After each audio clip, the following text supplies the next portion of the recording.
Seguimos adelante en Telebuen Día, recibiendo con gran gusto al doctor Álvaro Delgado, es diputado del Partido Nacional. Y bueno, creo que le pregunté ya la otra vez si gana la calle Pou, ministro de Industria, o no está confirmado eso para nada. Álvaro, buen día, ¿cómo anda?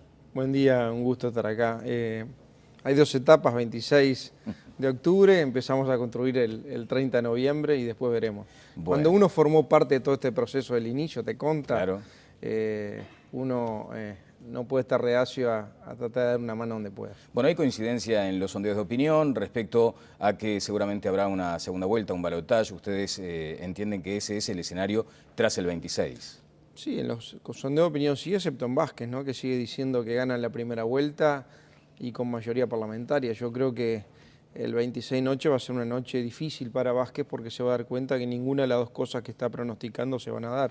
Decía ayer Botinelli aquí en este espacio, hacía un análisis... Creo que es una buena, además, es una buena noticia para Uruguay que no haya ningún partido con mayoría propia. Vivimos estos 10 años donde todos se laudaban la mesa política del Frente Amplio y después jugábamos como nunca y perdíamos como siempre.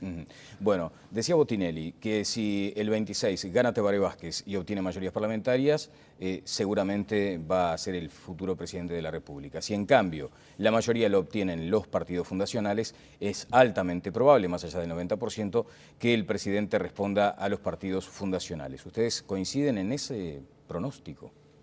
Yo creo que obviamente la gente quiere evitarse más problemas y cuando pasó en la elección pasada, terminó con la mayoría parlamentaria el hoy presidente Mujica, hoy más candidato que presidente, porque ve que se mete todos los días en la campaña, hace pronóstico de cómo salen las elecciones, pero cuando te das la mayoría parlamentaria después te dice, bueno, te doy el gobierno, porque lo que no quiere es más problemas y que le transmitan o le trasladen los problemas que hay en un gobierno que está muy trabado. Yo creo que sí, que la buena noticia del 26, creo que el balotaje ya nadie lo discute, que hay segunda vuelta el 30 de noviembre, hasta el punto que el propio Frente Amplio compró publicidad, según nos conta, en octubre y en noviembre, o sea que ya lo tienen asumido más allá de los discursos.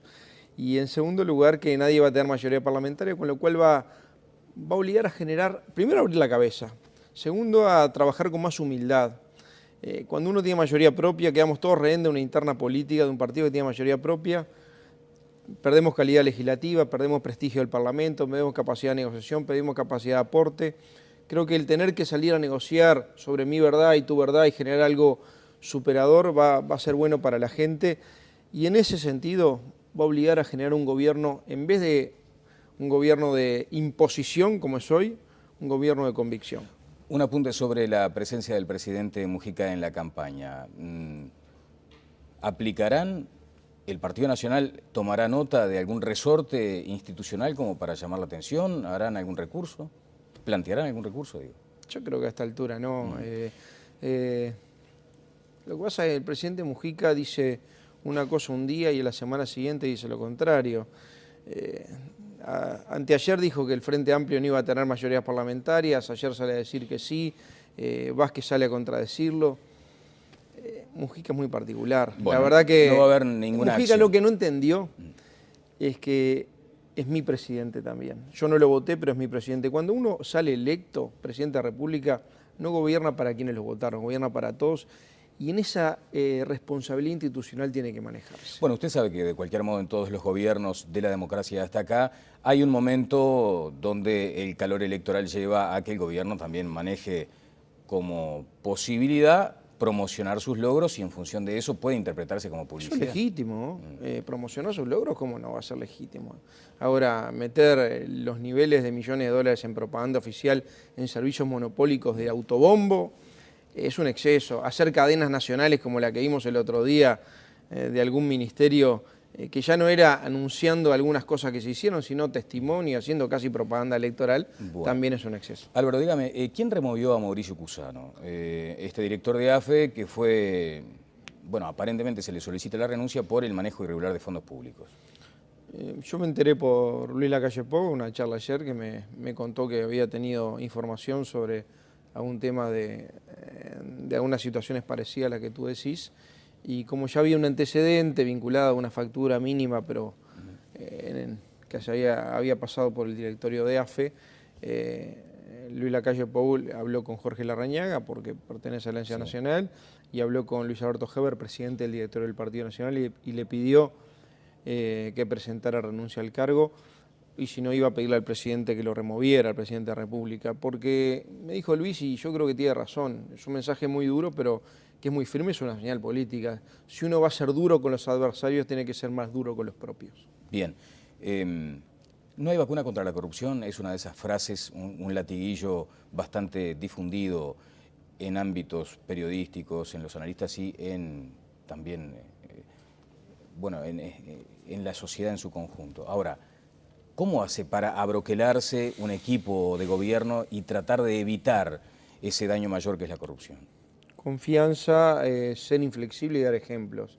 Me parece que ante el primer desvío detectado, primero todos los controles previos, ¿verdad? Sí. Al máximo, auditorías externas de forma permanente, sistemáticas, además de Tribunal de Cuentas y todo lo demás, pero ante el primer desvío tiene que ser ejemplificante. Aquello de la mano en la lata, bueno, el que la pone se la cortan la mano en la lata y no después salir a explicar que en realidad la lata no tenía filo. Bueno, tiene que ver mucho con eso. Bueno, el Frente Amplio denunciará la lista 400 por repartir papeletas falsas. Si le parece, compartimos declaraciones de Mónica Javier en Rocha a propósito de este tema. Varios de nuestros brigadistas que reparten listas en la ciudad de Pando, frente a la sucursal del Banco República, fueron patoteados por sectores blancos que entregaban una papeleta que es apócrifa. Nosotros no votamos con papeleta. La única papeleta es la del sí a la baja y nosotros, el Frente Amplio y varios sectores, convocamos a no votar. Finalmente, la presidenta del Frente Amplio dijo que en las próximas horas se va a presentar una denuncia ante la Corte Electoral. ¿Comentario sobre esto? Me estoy enterando, la verdad me suena muy raro. Primero, el Partido Nacional imprimió las papeletas a favor del sí para los sectores que la quieran centralmente en una imprenta de Plaza de Montevideo, imprimió los millones necesarios y la distribuyó centralmente a todo el país. Y bueno, cada sector del partido, todos saben que incluso dentro del Partido Nacional hay listas que en sobra o sectores que en sobran la papeleta del sí y sectores que no la ponen, el sí la baja la imputabilidad. Así que me parece muy raro esto, está bueno que haga la denuncia, me parece que ese tipo de cosas si se dan hay que denunciarlas.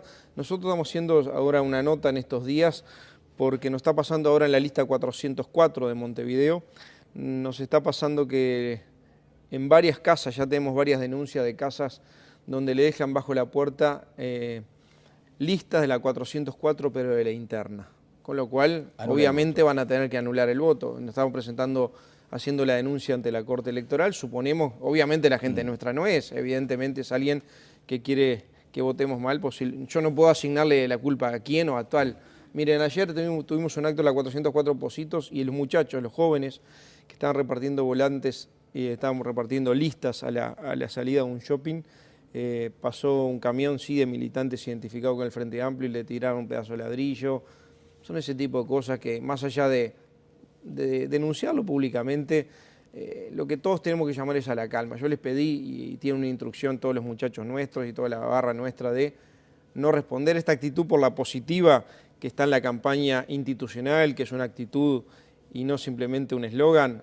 Bueno, queremos aterrizarla también a todos los niveles de la campaña, porque si empezamos, tú me hiciste esto, entonces yo te hago esto, terminamos en un clima que no es el mejor, porque, a ver, el 26 de octubre es la primera etapa, la segunda el 30 de noviembre y después empieza un nuevo gobierno electo. Bueno, vayamos a ese 26 de octubre, si me permite, y después me gustaría detenerme en el aspecto que tiene que ver con ese eslogan que ha sido también cuestionado, el de por la positiva, en atención a que se sostiene que es inteligente decir eso porque no hay mucho para cambiar. Entonces se sigue el rumbo y se entiende por ese lado que es parte de una jugada estratégica meramente. Pero vayamos al 26, o más bien al 27, o a las horas siguientes a la elección. ¿Qué grado de acuerdo deberían encontrar los partidos fundacionales para tener chances electorales en una segunda vuelta? ¿Qué digo con esto? ¿Se firmará un acuerdo? ¿Se pactará? ¿Se negociará un programa único? ¿Habrá un compromiso necesario de militancia por aquel candidato que finalmente gane? Que en el caso de ustedes supongo querrán que sea Lacalle Pou. Mira, no está establecido, no lo sé. pero yo creo que sí tenemos que ir haciendo por lo menos carne y tenemos que tener claro que el 27, el 28, el 29 de octubre tenemos que ir conformando las mayorías operativas. Que yo no me quedo con las mayorías que sean si lleguen a 50, yo quiero ir más allá. Y yo no doy ningún partido por descartado. Mirá lo que te voy a decir. Yo creo que con el Partido Colorado hay que sentarse a conversar, con su candidato Pedro Graberri, con todos los sectores del Partido Colorado. ¿Cuándo? ¿Después? Sí, o esa noche o después, para empezar a conformar mayorías operativas en el Parlamento. Obviamente tiene que tener una base sobre algunos objetivos y metas de gobierno que habrá que conciliar, y seguramente conciliemos sin problema. Hay que ir a buscar al Partido Independiente, me parece que es un partido clave en esto, por el perfil que tiene el partido. Yo estoy muy convencido de algunas ideas que el Partido Independiente tiene. Hay algunas que tienen que ver con gestión en la reforma al Estado. Conrado Ramos ha sido un referente que además yo coincido con muchas de las cosas que él dice, pero yo no descarto para nada ir a buscar al Frente Amplio. Yo creo que en este caso hay temas, por lo menos hay temas en los cuales tenemos que ponernos de acuerdo. Hay temas que tienen que estar fuera del tiroteo permanente y tenemos que darle al Uruguay la posibilidad que durante 2 o 3 años estemos blindados y avancemos. Pero ¿cómo no descarta para nada ir a hablar con el Frente Amplio, con el militante común y corriente? Digo, No, institucionalmente. Estas cosas hay que hacerlo institucionalmente. ¿Pero cómo, entonces? Luis Lacalle Pou ha dicho, el otro día lo ha dicho, obviamente dijo que no iba a revelar nombres, que va a tocarle el timbre a Tabaré Vázquez, pero que además está pensando en alguna gente del Frente Amplio, algunas personas del Frente Amplio que hoy están en el gobierno o que estuvieron en el gobierno, que han hecho las cosas bien, porque nosotros partimos de la base y no tenemos espíritu refundacional. Lo que está bien y lo tratamos de mejorar, y lo que está mal lo vamos a cambiar y vamos a tratar de hacer cosas nuevas. Pero la gente que ha hecho cosas bien en el gobierno, porque no todo está mal, me parece que hay que invitarla a seguir haciéndolo y darle el apoyo político para que lo pueda seguir haciéndolo. De antemano, aún cuando hoy esas mismas personas estén tratando de que nosotros no ganemos. De antemano, ¿tienen el compromiso político de un dirigente de primera línea del Frente Amplio que hoy está en el gobierno que los respaldaría en una segunda vuelta? No voy a avanzar en eso, pero es más sí de o una no. de las personas. ¿Es un sí o un no, Álvaro? No, es más de una de las personas que Luis habló directamente, personalmente, conversaciones privadas, y yo creo que ahora, como estamos en un proceso donde cada uno vota su partido, vamos a dejarlo por ahí. Después que la elección se terminó y que la gente decidió y hay un gobierno electo, bueno, ahí hay que ir a buscar a los mejores. Creo que hemos dado prueba de tratar de cuotificar menos aquella veraja práctica de tanto te toca y tantos ministerios tenés, y hemos tratado de ir a buscar a los mejores. Arbeleche es un ejemplo en economía, trabajó como gobierno del Frente Amplio, prestigiosa, mujer que además tiene A mí me gusta mucho Susana Arbeleche porque además ser economista y tiene esa inteligencia práctica y esa solidez, aterriza todo a ejemplos domésticos. Va a ser la primera ministra de Economía mujer en la historia del Uruguay. Pablo Silveira en Educación, en el equipo de seguridad donde está Carlos Moreira, donde está Álvaro Garcel, ex comisionado parlamentario, que además ha tenido hasta hace muy poquito el aval de todos los partidos políticos, es de las personas que más saben de seguridad. Yo creo que tenemos que ir a buscar los mejores. No podemos darnos el lujo de 5 años más andar en los tironeos sectoriales y tratar de avanzar. Bueno, eso de ir a buscar los mejores me parece que además es casi que de perogrullo, ¿no? Nadie va a integrar un gobierno con los peores, se supone. Lo que sí querría saber, por lo menos, me adelanta el área... Algunos lo dicen y otros lo cumplen. Bueno, pero me adelanta el área en el que está... Porque debe estar ya previamente hablado esto. ¿El qué? Esto de convocar a ese mejor que ustedes entienden. Yo me imagino algunas áreas donde tenemos que hacer política de Estado y convocar a todos. ¿Cuál, por ejemplo? ¿En la energética? Me imagino en el tema energético, me imagino en el tema infraestructura, me imagino en el tema política internacional. Tenemos que devolverle al Uruguay una política internacional de Estado. Bien, me decía Canepa ayer aquí que el Partido Nacional, ayer no, el miércoles, que el Partido Nacional destruyó en su momento los consejos de salarios, que ahora los respaldan, pero que hay mucha incertidumbre respecto a qué efectivamente harán con esta herramienta. Yo le tengo mucho afecto a Canepa. Él tiene una virtud que se esfuerza por defender a Mujica todo el tiempo, y está bien, o explicarlo, o tratar de traducirlo. Que se quede tranquilo, Canepa. Nosotros no solo está en esta agenda de gobierno, sino que además tenemos la convicción de que nosotros no vamos a discutir derechos. Podemos discutir instrumentos, no derechos. Los derechos de los trabajadores vinieron para quedarse. y no va a quedar ningún trabajador desprotegido en el gobierno del Partido Nacional. Negociación colectiva sí, consejos salarios también. Es más, empezó a permear algunos temas que nosotros veníamos planteando del propio movimiento sindical. Vázquez ayer en una entrevista en un semanario habla también del tema productividad, sin pérdida de salario real, tratar de ir incorporando, no en vez de, sino además de algunos conceptos de productividad. Bien, pero en materia de consejos de salarios, ¿ustedes plantean modificaciones, Álvaro? No, planteamos aplicar lo que hoy está previsto. Lo que pasa es que el gobierno no aplica todo lo que hoy está previsto. Por ejemplo, las normas de descuelgue o de salvaguarda, que es cuando algunas situaciones coyunturales en algunas empresas hacen imposible poder cumplir con un convenio colectivo. Sí, o sea, yo firmo como trabajador con mi empresa un convenio y o por rama. Y en función de la marcha de la economía me puedo llegar o del rubro. Sí. Hay un problema y la empresa pide un descuelgue, poder reajustar o renegociar el convenio. Y no... Generalmente el ministerio, hoy no hay un procedimiento escrito para poder hacerlo. Ahora, ¿no abre la capacidad de discrecionalidad de las empresas para No, porque tiene que ser tripartito. Tiene que ser de acuerdo tripartito. Y lo mismo que las cláusulas de salvaguarda, cuando cambian las condiciones económicas uno tiene que renegociar muchas situaciones, pero para atrás no hay, no vamos a discutir ningún derecho.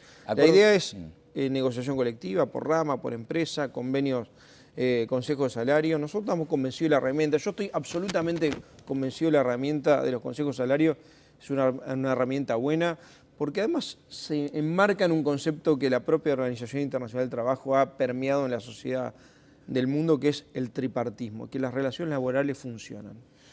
Allí hay un cuestionamiento que también se realiza respecto a que entiende el Partido Nacional que hoy el platillo de la balanza está demasiado volcado a la defensa del trabajador y que ustedes buscarían el equilibrio.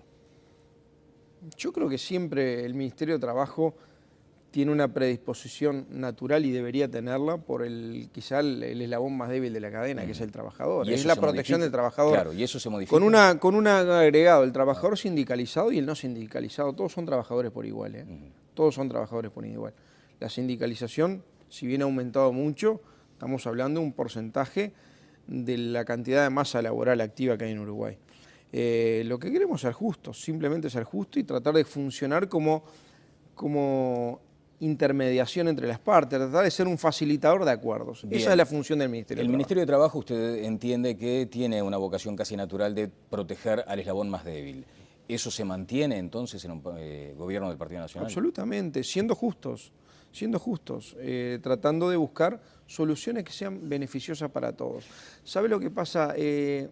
Lo que no puede pasar es que todo el mundo vaya al Ministerio de Trabajo sabiendo cuál es el resultado. Y que haya un Ministerio de Trabajo que esté ya directamente decidido o premeditadamente decidido a determinadas cosas.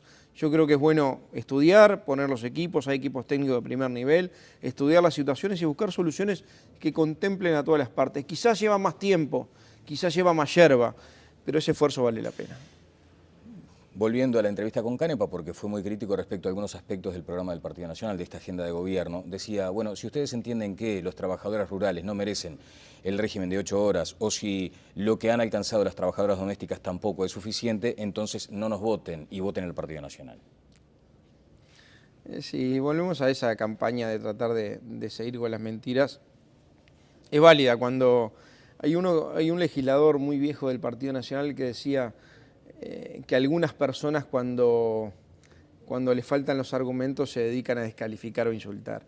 Yo creo que acá está claro, nosotros votamos la ley de 8 horas de trabajador rural, no solo la vamos a mantener, la vamos a aplicar, vamos a instalar las comisiones de seguimiento que están previstas en la ley, que son multipartitas, para la aplicación exacta de la ley, porque además la ley tiene determinados tipos de condicionantes en función de determinados tipos de zafralidades que se dan en el agro. Admite que hubo tropiezos del candidato Lacalle Pou respecto a señalar que le había votado... Yo hubiera sido tajante ahí porque, digo, yo participé en la discusión de la ley, así que yo hubiera sido tajante. Miren, nosotros la votamos y la vamos a aplicar. Las leyes están para aplicarse y nosotros la vamos a aplicar.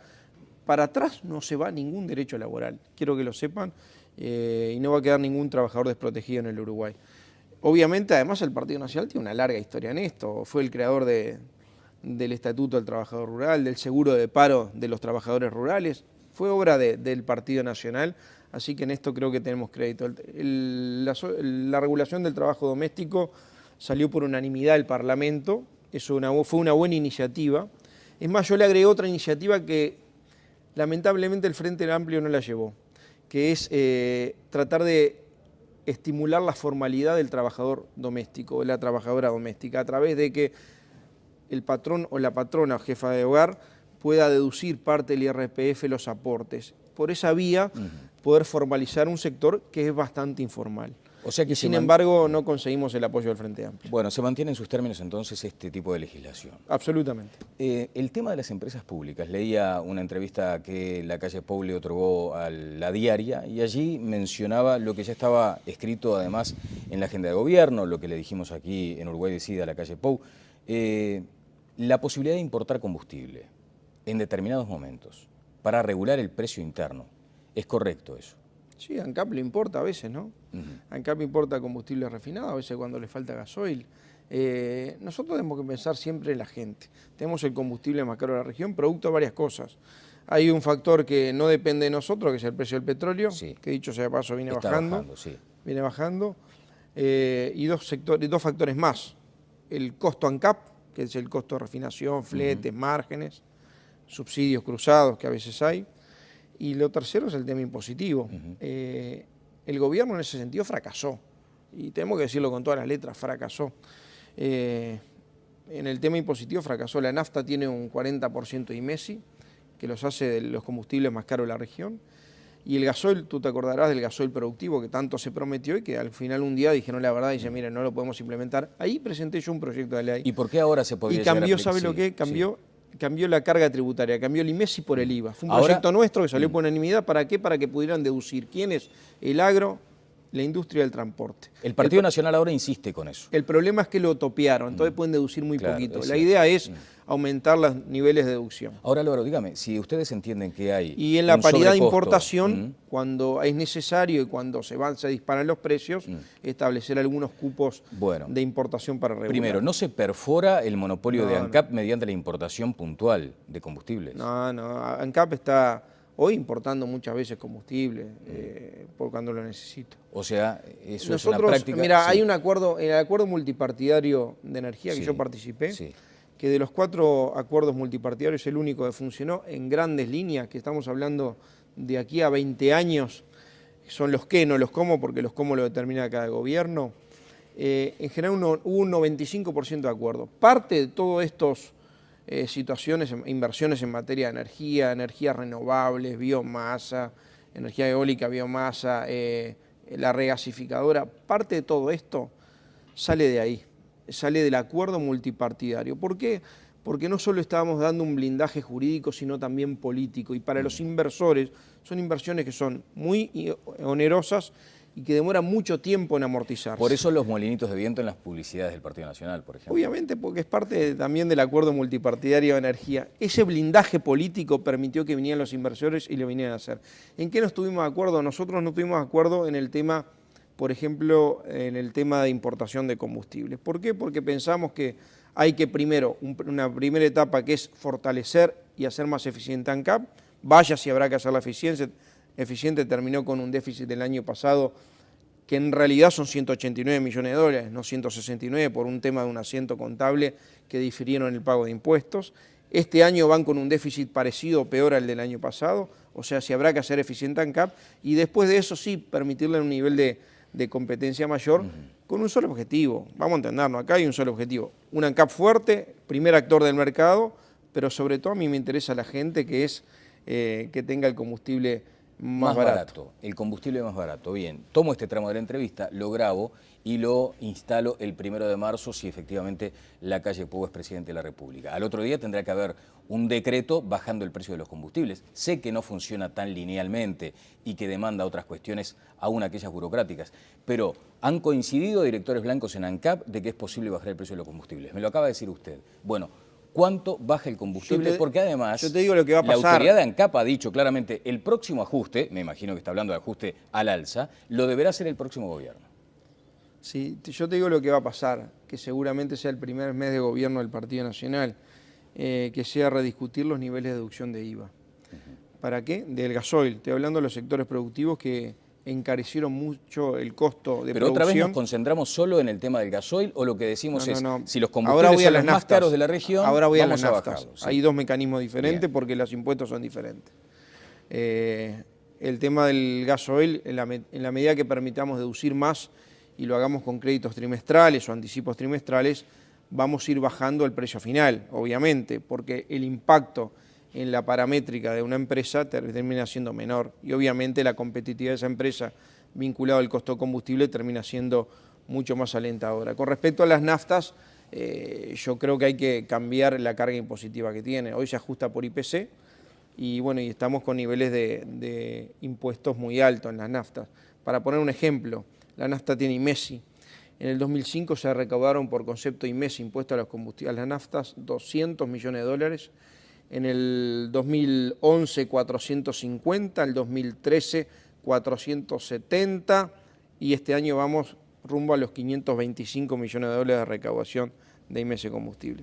Obviamente es muy fácil de recaudar, difícilmente de evadir, pero bueno. ¿Pero hay entonces planteada otra renuncia fiscal?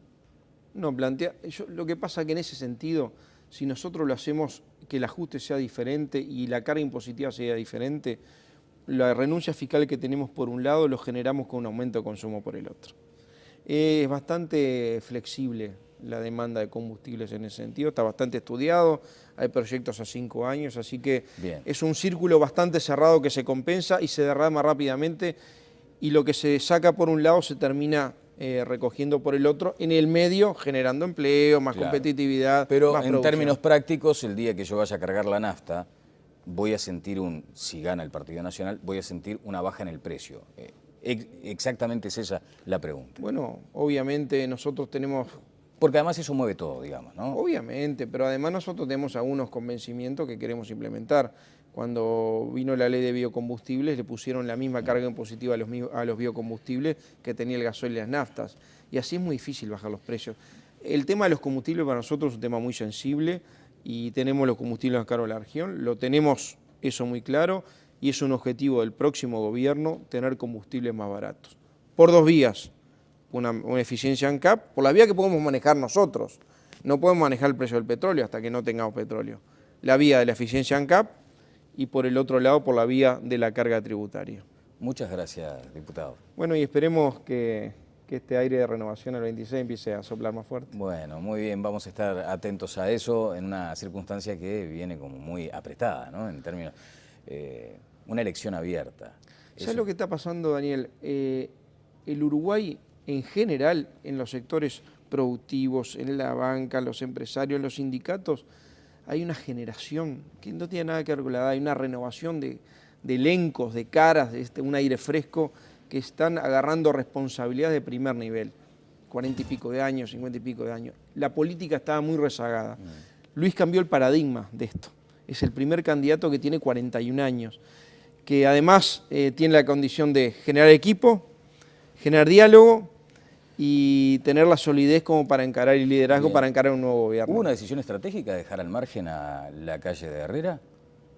No, se dio naturalmente, porque la calle Herrera y Luis Lacalle Pou son hijos de otros tiempos, y hoy es el tiempo de la renovación y de Luis Lacalle Pou.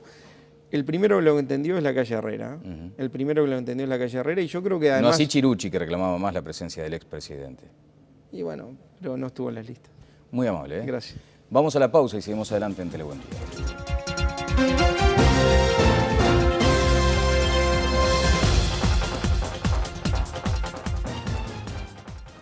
Pero cómo no va a ser legítimo. Ahora, meter los niveles de millones de dólares en propaganda oficial en servicios monopólicos de autobombo es un exceso. Hacer cadenas nacionales como la que vimos el otro día de algún ministerio que ya no era anunciando algunas cosas que se hicieron, sino testimonio, haciendo casi propaganda electoral, también es un exceso. Álvaro, dígame, ¿quién removió a Mauricio Cusano? Este director de AFE que fue, bueno, aparentemente se le solicita la renuncia por el manejo irregular de fondos públicos. Yo me enteré por Luis Lacalle Pou, una charla ayer que me contó que había tenido información sobre algún tema de algunas situaciones parecidas a las que tú decís. Y como ya había un antecedente vinculado a una factura mínima, pero que había pasado por el directorio de AFE, Luis Lacalle Pou habló con Jorge Larrañaga, porque pertenece a la Alianza Nacional, y habló con Luis Alberto Heber, presidente del directorio del Partido Nacional, y le pidió que presentara renuncia al cargo. Seguimos adelante en Telebuen Día, recibiendo con gran gusto al doctor Álvaro Delgado, es diputado del Partido Nacional. Y bueno, creo que le pregunté ya la otra vez si gana Lacalle Pou, ministro de Industria, o no está confirmado eso para nada. Álvaro, buen día, ¿cómo anda? Buen día, un gusto estar acá. Hay dos etapas, 26 de octubre, empezamos a construir el 30 de noviembre y después veremos. Bueno. Cuando uno formó parte de todo este proceso del inicio, te conta, claro. Uno no puede estar reacio a tratar de dar una mano donde pueda. Bueno, hay coincidencia en los sondeos de opinión respecto a que seguramente habrá una segunda vuelta, un balotaje. Ustedes entienden que ese es el escenario tras el 26. Sí, en los sondeos de opinión sí, excepto en Vázquez, ¿no? Que sigue diciendo que gana la primera vuelta y con mayoría parlamentaria. Yo creo que el 26 noche va a ser una noche difícil para Vázquez porque se va a dar cuenta que ninguna de las dos cosas que está pronosticando se van a dar. Decía ayer Botinelli aquí en este espacio, hacía un análisis... Creo que es una buena, además, una buena noticia para Uruguay que no haya ningún partido con mayoría propia. Vivimos estos 10 años donde todos se laudaban la mesa política del Frente Amplio y después jugábamos como nunca y perdíamos como siempre. Bueno, decía Botinelli que si el 26 gana Tabaré Vázquez y obtiene mayorías parlamentarias, seguramente va a ser el futuro presidente de la República. Si en cambio la mayoría lo obtienen los partidos fundacionales, es altamente probable, más allá del 90%, que el presidente responda a los partidos fundacionales. ¿Ustedes coinciden en ese pronóstico? Yo creo que obviamente la gente quiere evitarse más problemas y cuando pasó en la elección pasada, terminó con la mayoría parlamentaria el hoy presidente Mujica, hoy más candidato que presidente, porque ve que se mete todos los días en la campaña, hace pronóstico de cómo salen las elecciones, pero cuando te das la mayoría parlamentaria después te dice, bueno, te doy el gobierno, porque lo que no quiere es más problemas y que le transmitan o le trasladen los problemas. ¿El Partido Nacional tomará nota de algún resorte institucional como para llamar la atención? ¿Harán algún recurso? ¿Plantearán algún recurso? Digo? Yo creo que a esta altura no. Lo que pasa es que el presidente Mujica dice una cosa un día y a la semana siguiente dice lo contrario. Anteayer dijo que el Frente Amplio no iba a tener mayorías parlamentarias, ayer sale a decir que sí, Vázquez sale a contradecirlo. Mujica es muy particular. Bueno, la verdad que no va a haber ninguna Mujica acción. Lo que no entendió es que es mi presidente también. Yo no lo voté, pero es mi presidente. Cuando uno sale electo, presidente de la República, no gobierna para quienes lo votaron, gobierna para todos. Y en esa responsabilidad institucional tiene que manejarse. Bueno, usted sabe que de cualquier modo en todos los gobiernos de la democracia hasta acá hay un momento donde el calor electoral lleva a que el gobierno también maneje como posibilidad promocionar sus logros y en función de eso puede interpretarse como publicidad. Eso es legítimo, promocionar sus logros que hay en un gobierno que está muy trabado. Yo creo que sí, que la buena noticia del 26, creo que el balotaje ya nadie lo discute, que hay segunda vuelta el 30 de noviembre, hasta el punto que el propio Frente Amplio compró publicidad, según nos conta, en octubre y en noviembre, o sea que ya lo tienen asumido más allá de los discursos. Y en segundo lugar, que nadie va a tener mayoría parlamentaria, con lo cual va a obligar a generar, primero a abrir la cabeza, segundo a trabajar con más humildad. Cuando uno tiene mayoría propia, quedamos todos rehén de una interna política, de un partido que tiene mayoría propia, perdemos calidad legislativa, perdemos prestigio del Parlamento, perdemos capacidad de negociación, perdemos capacidad de aporte. Creo que el tener que salir a negociar sobre mi verdad y tu verdad y generar algo superador va a ser bueno para la gente y en ese sentido va a obligar a generar un gobierno, en vez de un gobierno de imposición como es hoy, un gobierno de convicción. Un apunte sobre la presencia del presidente Mujica en la campaña. ¿Aplicará